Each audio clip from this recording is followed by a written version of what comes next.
پاکستان به ډېر کمقلتوب کوي که چېرته کې حارث رؤف ته دوباره موقع ورکوي، اعظم خان ته دوباره موقع ورکوي، نور داسې کلاړیان دي چې په هغه پوزیشن چینج کوي لکه څنګه چې بیګا افتخار احمد ته سټرایک په سوپر اوور کې ورکو. دا به پاکستان د حد کمقلتیا وي که چېرته کې دیو دوباره حارث رؤف ته موقع ورکړه یا یې اعظم خان ته موقع ورکړه. اعظم خان صاحب خو د لا د فینس سره په جګړه شوی دی او د هغې سره غوسې کړي. او صاحبه چې په کوم ځای کې غوسه تاله ایستل پکار دي هغه ځای کې غوسه ته نشي ایستلی، په صفر باندې ځي، په انډه باندې ځي. اول دغه چې کله د فینس تا ته خامخا یار فینس به ډیفینټلی ډساپوینټډ کېږي او ډساپوینټډ کېږي به ولې نه چې دلته کې روزانه صفر چې تا پسې شاته د خپل پلار د لاس نه وی که نه د به اوس په ټیم کې د سره موجود هم نه وی.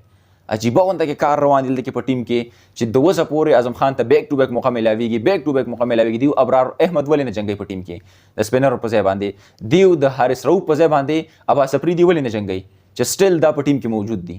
کوم فیلډینګ چې د پاکستان دی د دې سره چې کوم دی فیلډینګ تاسو بیګا وکتل چې دومره غټ غلطۍ نه افتخار احمد وکړي، کیچ را رواني د سره ډول د الله سم پسې ونه خوځوي داسې بال ته ګول داسې وځي ښکلی په سور کې چوکۍ له لاړ. دا زمونږ فیلډینګ دی او د هغې فیلډینګ تا کتلی زمونږ او د هغې په منځ کې ډفرنس دا دی چې د هغې کلاسیک فیلډینګ، کلاسیک بیټینګ، کلاسیک بالینګ، ځکه درنه دا میچ د مټو په زور باندې وګټو.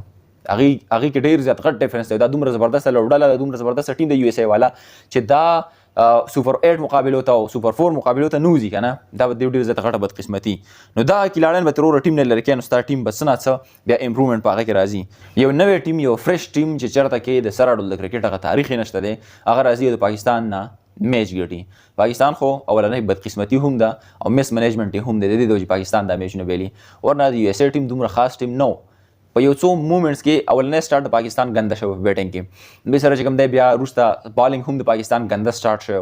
په اخیره کې بیټسمینانو کوم کم بیک کړی دی، هغه بیټسمینانو په اخیره کې کم بیک کړی، د پاکستان بالرانو کم بیک کړی، هغه په اخیره کې کړی. خو حارث رؤف صاحب وایي چې نه که ته ډېر زیات ګټل غواړې دا میچ د یو ایس ای نه، خو زه یې در باندې نه ګټم. ولې در باندې نه ګټم چې 15 رنز نسیم شاه غریب ځان مړ کړو په هغه ځای کې، ځان یې مړ کړو، د یو ایس ای د خولې نه میچ راواغستو. محمد عامر هم چې کوم دا 100 رنز والا ټارګېټ و زموږ نه هغه ټارګېټ هم ورشو دماغ هم کار نه کوي، خو هغه ټارګېټ کې محمد عامر ډېر زیات زبردسته بالینګ وکړو، ډېر زیات ښکلی ټوټل سکور یې ودرولی و. خو بیا حارث رؤف ستا نه په اخرني 3 بالو کې 11 رنز لاړ، 11 اخرني 3 بالو کې حارث رؤف نه 11 رنز تللي دي. په ټوټل اوور کې 15 رنز ورکول ته ځان ته په کم بیس باندې بالر وې، دا بالر خو داسې نه. بهرحال ډېرې زیاتې غلطۍ دي پاکستان کرکټ ټیم کې. اوس سوپر 8 مقابلو ته کوالیفای کول د پاکستان دپاره راولني 3 میچونه ګټل پکار دی او د پاکستان د انډیا نه میچ ګټل ډېر په قسمت به میچ ګټي، ډېر زیات کرکټ بای چانس دی فلحال خیر، خو دا ده چې هغې نه میچ ګټل ډېر زیات ګران کار دی، ډېر زیات چې د یو ایس ای نه موږ داسې طریقه باندې میچ وبیلو. د پاکستان ګناه به زه هله معاف کړم چې کله د انډیا نه میچ وګټي، خو دا ډېره زیاته ګرانه خبره ده. بهرحال خپله رایه راسره کمنټ کې شامل کړئ، انشاءالله ملاویږي نوي ویډیو کې. تر هغه دمه الله راکړي اجازت، الله پامان.